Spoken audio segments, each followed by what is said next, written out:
السلام علیکم ناظرین، میں آپ کا میزبان میاں سلیم اور آپ دیکھ رہے ہیں لاہور پلس ٹی وی۔ آج ہم موجود ہیں علامہ عبدالعزیز فیضی صاحب کے پاس۔ آپ خطیب ہیں جامعہ مسجد ابو بکر صدیق۔ یہ آج ہم ان سے بیان سنیں گے۔ یہ بڑا ہی زبردست اور دل کو چھو لینے والا بیان کرتے ہیں۔ امید کرتا ہوں کہ آپ کو یہ بیان بہت اچھا لگے گا اور با مقصد بیان ہے یہ۔ آپ سے گزارش ہے کہ یہ بیان پورا سنیے گا اور لاسٹ تک دیکھیے گا۔ تو آئیں دوستو، ہم ملتے ہیں علامہ صاحب سے۔ السلام علیکم۔ وعلیکم السلام ورحمۃ اللہ وبرکاتہ۔ جی، کیا حال ہیں آپ کے؟ الحمدللہ، پاک کا شکر ہے، الحمدللہ۔ آپ سنیں؟ ٹھیک ہے۔ قاری صاحب، آپ ہمیں آج کس موضوع پہ بیان کریں گے؟ سب سے پہلے میں آپ کے سامنے محرم الحرام کے حوالے سے اس مہینے کی عظمت، اس مہینے کی فضیلت اور اس مہینے میں جو سب سے اہم جو دن ہے جسے ہم یوم عاشورہ یعنی 10ویں محرم الحرام کا دن کہتے ہیں، اس حوالے سے اس دن کی فضیلت اور پھر اس دن میں عبادات کی کیا فضیلت ہے اور تاریخ اسلام میں اور تاریخ انسانیت میں اس دن کی کیا فضیلت ہے، اس حوالے سے میں آپ کے سامنے یوم عاشورہ اور محرم کی فضیلت کے حوالے سے آپ کے سامنے یہ گفتگو کروں گا۔ نحمدہ ونصلی ونسلم علی رسول الکریم، اما بعد، اعوذ باللہ من الشیطان الرجیم، بسم اللہ الرحمن الرحیم۔ ان عدۃ الشہور عند اللہ 12 شہرا فی کتاب اللہ یوم خلق السماوات والارض منہا 4 حرم ذالک الدین القیم فلا تظلموا فیہن انفسکم، صدق اللہ العظیم۔ ان اللہ وملائکتہ یصلون علی النبی یا ایہا الذین آمنوا صلوا علیہ وسلموا تسلیما۔ الصلاۃ والسلام علیک یا سیدی یا رسول اللہ وعلی آلک واصحابک یا رحمۃ للعالمین۔ اللہ جل شانہ و اما نوالہ و اعظم شانہ و اتم برہانہ و عز اسمہ و جل ذکرہ کی حمد و ثنا کے بعد لا تعداد درود و سلام نبیوں کے امام الانبیاء سید الانبیاء اشرف الانبیاء آقا دو جہاں سرور سروراں شاہ خوبہ جان جانا آنے کائنات جان کائنات شان کائنات محبوب رب کائنات بلکہ وجہ تخلیق کائنات حضور اکرم نور مجسم شفیع معظم جناب حضرت محمد مصطفیٰ احمد متبع صلی اللہ علیہ وسلم کی بارگاہ میں اپنی عقیدتوں اور محبتوں کے پھول نچھاور کرنے کے بعد، معزز و محتشم سامعین کرام، آج کی گفتگو کا جو عنوان ہے وہ محرم الحرام کی فضیلت اور یوم عاشورہ کی فضیلت۔ میں نے آپ کے سامنے خطبہ میں سورۃ توبہ کی آیت بینہ تلاوت کی ہے، جس میں اللہ پاک نے ارشاد فرمایا ان عدۃ الشہور عند اللہ 12 شہرا، کہ بے شک مہینوں کی گنتی اللہ تعالیٰ کے نزدیک 12 مہینے ہیں، فی کتاب اللہ یوم خلق السماوات والارض، اللہ تعالیٰ کی کتاب میں جب سے اس نے آسمان اور زمین بنائے، منہا 4 حرم، ان میں 4 مہینے عظمت والے ہیں، ذالک الدین القیم، یہ سیدھا دین ہے، فلا تظلموا فیہن انفسکم، تو ان مہینوں میں اپنی جانوں پر ظلم نہ کرو۔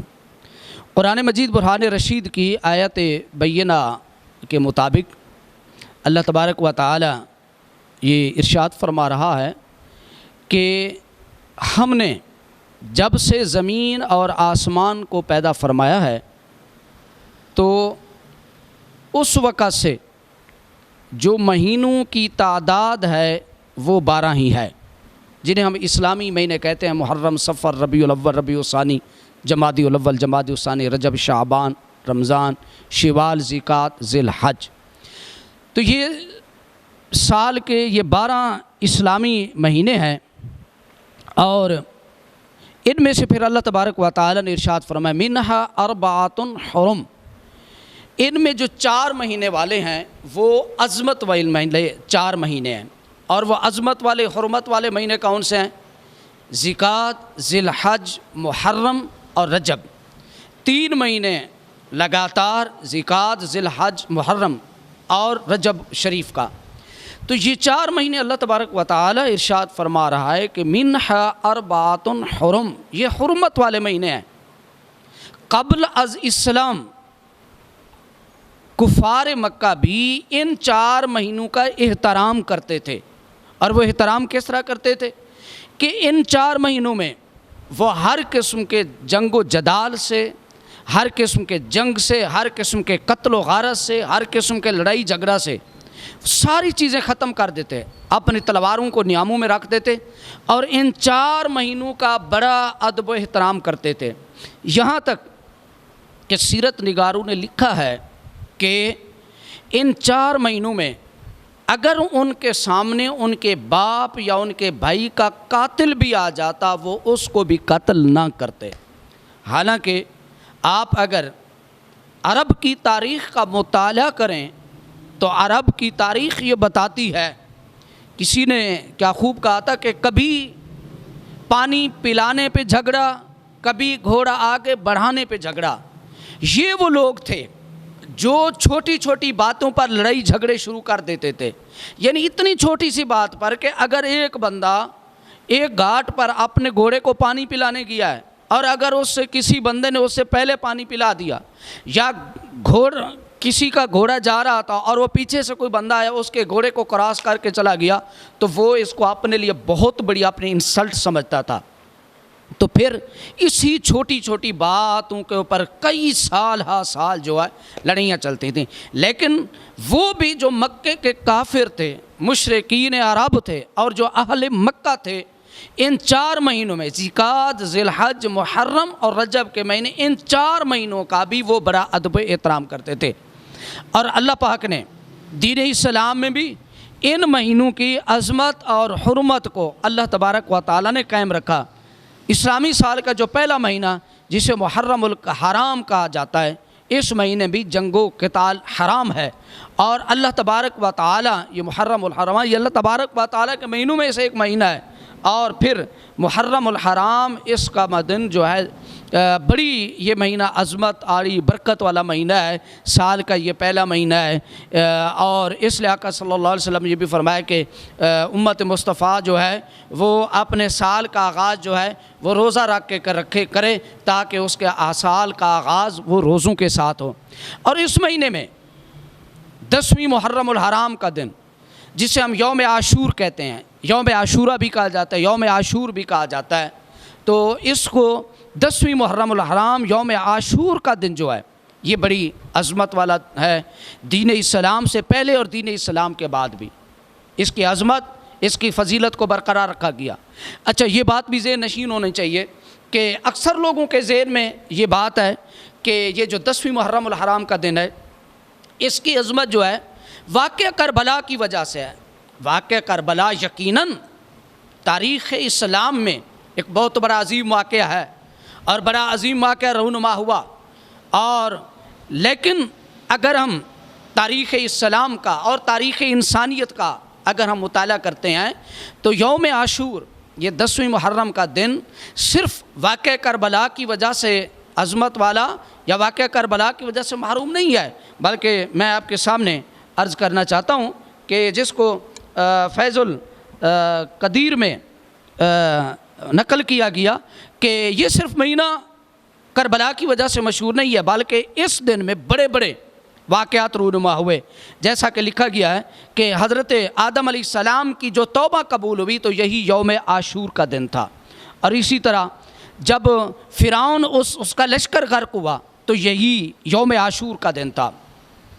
حضرت نوح علیہ السلام کی کشتی جب جودی پہاڑ کو جا کر لگتی ہے سیلاب سے نکلتے ہوئے، تو جس دن حضرت نوح علیہ السلام کی کشتی جودی پہاڑ سے جا کر نکلتی ہے اور آپ کی امت کے لوگ اس سیلاب سے نجات حاصل کرتے ہیں تو اس دن بھی یوم عاشور تھا۔ اور جب اس دن 10ویں محرم الحرام کو حضرت نوح علیہ السلام نے خود اور آپ کے ساتھ جتنے بھی آپ کے امت کے افراد تھے ان لوگوں کو اس دن میں روزہ رکھنے کا حکم دیا۔ اس کے علاوہ جو ہے عزیزان گرامی، حضرت یوسف علیہ السلام جب آپ کو کنویں سے نکالا گیا تو وہ بھی یوم عاشور کا دن تھا۔ حضرت یوسف علیہ السلام کو جب جیل سے نکالا گیا تو وہ بھی یوم عاشور کا دن تھا۔ حضرت یعقوب علیہ السلام کی جب بینائی واپس آتی ہے تو یہ بھی یوم عاشور کا دن تھا۔ حضرت ابراہیم علیہ السلام پیدا ہوتے ہیں، یہ بھی یوم عاشور کا دن تھا۔ حضرت عیسیٰ علیہ السلام کی پیدائش ہوتی ہے، یہ بھی یوم عاشور کا دن تھا۔ اللہ تبارک و تعالیٰ نے حضرت موسیٰ علیہ السلام کو دریائے آپ کو اور آپ کی قوم کو جب نجات دی دریا سے غرق ہونے سے، تو یہ بھی یوم عاشور کا دن تھا۔ حضرت یونس علیہ السلام جب مچھلی کے پیٹ سے باہر نکلتے ہیں تو یہ بھی یوم عاشور کا دن ہے۔ اور حضرت موسیٰ علیہ السلام جس دن پیدا ہوتے ہیں یوم عاشور کا دن ہے۔ حضرت ابراہیم علیہ السلام پر نار گلزار ہوتی ہے تو یہی یوم عاشور کا دن ہے۔ حضرت ایوب علیہ السلام مرض سے شفا پاتے ہیں، یوم عاشور کا دن ہے۔ حضرت یوسف علیہ السلام کنویں سے نکلتے ہیں، یوم عاشور کا دن ہے۔ حضرت سلیمان علیہ السلام کو جب بادشاہی ملتی ہے یوم عاشور کا دن ہے۔ حضرت موسیٰ علیہ السلام جادوگروں پر غالب آتے ہیں، یوم عاشور کا دن ہے۔ اور عزیزان گرامی، قیامت جس دن قائم ہوگی تو یوم عاشور ہوگا۔ نبی کریم صلی اللہ علیہ وسلم کی حدیث پاک ہے، آقا علیہ الصلوۃ والسلام نے فرمایا کہ زمین پر جب بارش کا پہلا قطرہ نازل ہوا تو یوم عاشور کا دن تھا۔ حضرت آدم کی توبہ قبول بھی یوم عاشور کا دن تھا۔ اور آقا علیہ الصلوۃ والسلام نے فرمایا جس دن قیامت قائم ہوگی تو پھر بھی یوم عاشور کا دن ہوگا۔ اور اسی طرح جب اللہ تبارک و تعالیٰ نے رب کائنات نے قلم کو پیدا کیا تو یوم عاشور تھا، آسمانوں کو پیدا کیا گیا یوم عاشور تھا، اور جب سمندروں کو پیدا کیا گیا یوم عاشور تھا، اور پہاڑوں کو پیدا کیا گیا تو یہ بھی یوم عاشور تھا۔ تو عزیزان گرامی، آپ اب اندازہ کریں کہ یہ یوم عاشور ہے، یہ کتنی عظمت اور فضیلت والا دن ہے۔ تاریخ اسلام کے بڑے بڑے عظیم واقعات اس یوم عاشور کو ہوتے ہیں، اس لیے دین اسلام نے اس کی عظمت کو مزید اجاگر کیا۔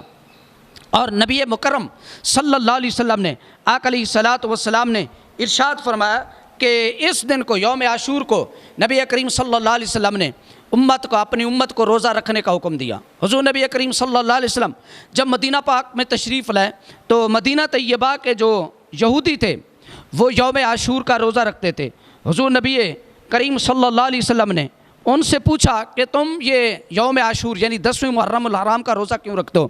تو انہوں نے عرض کی کہ یا رسول اللہ صلی اللہ علیہ وسلم، ہم یوم عاشور اس لیے رکھتے ہیں، اس کا روزہ اس لیے رکھتے ہیں کہ اس دن اللہ تبارک و تعالی نے حضرت موسیٰ علیہ السلام اور موسیٰ علیہ السلام کی قوم کو فرعون سے اور فرعون کے لشکر سے اللہ پاک نے اور دریائے نیل کی لہروں سے غرق ہونے سے اللہ پاک نے بچایا تھا۔ تو حضرت موسیٰ علیہ السلام نے اپنی امت کو حکم دیا کہ شکرانے کے طور پر اس کا روزہ رکھا جائے۔ تو نبی کریم تو انہوں نے کہا کہ یا رسول اللہ صلی اللہ علیہ وسلم، یہ جو یہودی ہیں یہ اس دن کا روزہ اس لیے رکھتے ہیں۔ تو آقا علیہ الصلوۃ والسلام نے ارشاد فرمایا کہ حضرت موسیٰ علیہ السلام کا ہمارے اوپر زیادہ حق ہے۔ تو آقا صلی اللہ علیہ وسلم نے فرمایا کہ ہم بھی اس دن کا روزہ رکھیں گے، لیکن نبی کریم صلی اللہ علیہ وسلم نے اپنے صحابہ کو فرمایا کہ ہم جو ہے اگلے سال 9 محرم الحرام کا بھی روزہ رکھیں گے اور 10ویں محرم الحرام کا روزہ بھی رکھیں گے۔ عزیزان گرامی، ہمارے آقا صلی اللہ علیہ وسلم نے ہمیں 10 محرم کے ساتھ ہمیں 9 محرم کا روزہ بھی رکھنے کا حکم دیا۔ خالی 10 محرم کا روزہ نہ رکھا جائے، یا 9 اور 10 کا رکھا جائے یا 10 اور 11 کا۔ اگر 9 اور 10 کا رکھا جائے تو یہ زیادہ بہتر ہے۔ اب آپ اندازہ کریں، حضور نبی کریم صلی اللہ علیہ وسلم نے خالی 10ویں محرم الحرام کے روزے رکھنے سے منع فرمایا، یعنی کہ 2 روزے رکھے جائیں۔ اس کی وجہ کیا ہے؟ اس کی وجہ یہ ہے کہ یہودی جو ہیں وہ صرف 10ویں محرم کا روزہ رکھتے ہیں، اور اللہ کے نبی صلی اللہ علیہ وسلم نے اپنی امت کو خالی 10ویں محرم الحرام کا روزہ رکھنے سے منع کیا۔ کیوں؟ تاکہ تمہاری مشابہت یہودیوں کی طرح نہ ہو جائے۔ میری اس بات کو بڑی توجہ سے سماعت کیجئے گا، مکرم و محتشم ناظرین کرام، روزہ بہت بڑی عبادت ہے، بہت بڑی عظیم عبادت ہے، لیکن آپ اندازہ کریں کہ اس عبادت میں بھی اللہ کے نبی مکرم صلی اللہ علیہ وسلم نے ہمیں غیر مسلم قوم کی تشابہت اختیار کرنے سے منع فرمایا. یعنی آپ اندازہ کریں عبادت میں بھی ان کی مشابہت نہیں اختیار کرنی ہے. اب جو لوگ ہم اپنے معاشرے کی طرف دیکھیں، خصوصاً ہماری نوجوان نسل یا ہماری عورتیں، ہماری بہنیں، اب وہ ہماری نوجوان نسل ہم کیا کرتے ہیں، ہمارا پہننے کا لباس کا سٹائل ہم کیا کہیں گے، ہمارا یورپین سٹائل ہونا چاہیے.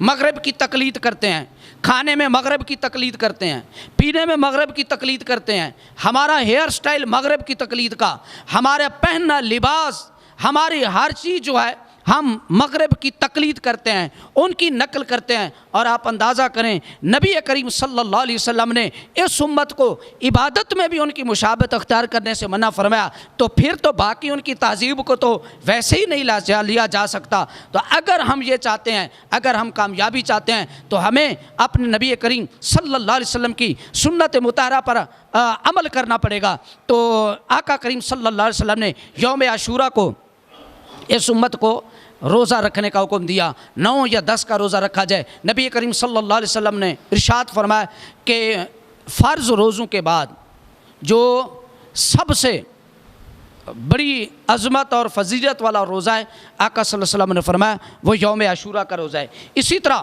یوم عاشور کو امام بیہقی نے اس حدیث پاک کو نقل کیا ہے. نبی کریم صلی اللہ علیہ وسلم نے ارشاد فرمایا کہ جو بندہ یوم عاشور کو اپنے گھر والوں کے اوپر مال خرچ کرنے میں وسعت اختیار کرتا ہے تو اللہ تبارک و تعالیٰ پورا سال اس کے رزق میں وسعت اختیار کرتا ہے. جو بندہ یوم عاشور کو 10ویں محرم الحرام کو اپنے اللہ کی بارگاہ میں اپنے مال کو خرچ کرتا ہے، اللہ تبارک و تعالیٰ اس کے رزق میں وسعت عطا فرماتا ہے. روض الافکار میں ایک حکایت موجود ہے، نزہۃ المجالس میں بھی یہ حکایت موجود ہے کہ ایک شخص نے جب اس کو سنا کہ جو بندہ یوم عاشور کو اللہ کی بارگاہ میں اللہ کے راستے میں خرچ کرتا ہے تو اللہ تبارک و تعالیٰ اس کے رزق میں وسعت عطا فرماتا ہے. تو اس کے پاس 7 دینار تھے، اس نے یوم عاشور کو وہ 7 دینار جو ہے وہ اللہ کے راستے میں خرچ کر دیے. تو اگلا سال آ گیا، پھر یوم عاشور کا دن تھا، تو ایک وائز اسی حضور کے فرمان کو بیان کر رہے تھے کہ جو بندہ یوم عاشور کو اپنے گھر والوں پہ یا اللہ کی مخلوق پہ خرچ کرتا ہے تو اللہ تبارک و تعالیٰ اس کے رزق میں وسعت عطا کرتا ہے. تو وہ شخص کہنے لگا مولانا صاحب رہنے دیں، میں نے اس کا تجربہ کیا، مجھے تو اس کا کوئی فائدہ حاصل نہیں ہوا. خیر دن تھا، دن گزر گیا. جب رات ہوتی ہے تو رات کو وہ جب سویا ہوا تھا تو خواب میں ایک بندہ آتا ہے اور اس کو کہتا ہے اے بندہ خدا، اگر تو صبر کرتا ہے یہ لے تیرے اس 7 درہم کے بدلے ہم تمہیں 700 درہم عطا کرتے ہیں، لیکن اگر تو صبر کرتا رہتا تو اللہ تمہیں اس کا بھی آخرت میں عظیم اجر عطا فرماتا. تو عزیزان گرامی، بعض بزرگوں نے، علامہ سفیان ثوری رحمۃ اللہ تعالی آپ فرماتے ہیں کہ میں نے 50 سال اس کا تجربہ کیا، تو ہم نے جب یوم عاشور کو خرچ کیا تو اللہ تبارک و تعالیٰ نے رزق میں وسعت عطا فرمائے. امام ابن عیینہ فرماتے ہیں کہ میں نے اپنی زندگی میں اس کا 12 مرتبہ تجربہ کیا کہ اس کو خرچ کیا. اور روایت میں یہ بھی موجود ہے کہ جب یوم عاشور اتنی عظمت والا دن ہے، 10ویں محرم الحرام کا اتنی عظمت والا دن ہے کہ بعض بزرگ فرماتے ہیں کہ اس دن کو یہ چیمٹیاں، کیڑے مکوڑے اور ہوا میں اڑنے والے پرندے بھی اس دن کو روزہ رکھتے ہیں. اور بعض بزرگ فرماتے ہیں کہ ہم نے یوم عاشور کو جب چیونٹوں کے سامنے جب دانہ ڈالا تو انہوں نے یوم عاشور کو دانہ نہیں کھایا ہے. تو اسی طرح کی ایک حدیث پاک نبی کریم صلی اللہ علیہ وسلم ارشاد فرمایا کہ جو بندہ یوم عاشور کو کسی یتیم کے سر کے اوپر ہاتھ رکھتا ہے تو اس کے ہاتھ کے تو اللہ تبارک و تعالیٰ اس کو اس کا اجر یہ عطا فرماتا ہے، اللہ تبارک و تعالیٰ اس کو جنت میں مقام عطا فرماتا ہے. تو عزیزان گرامی، یوم عاشور بڑی عظمت اور بڑی برکت والا دن ہے.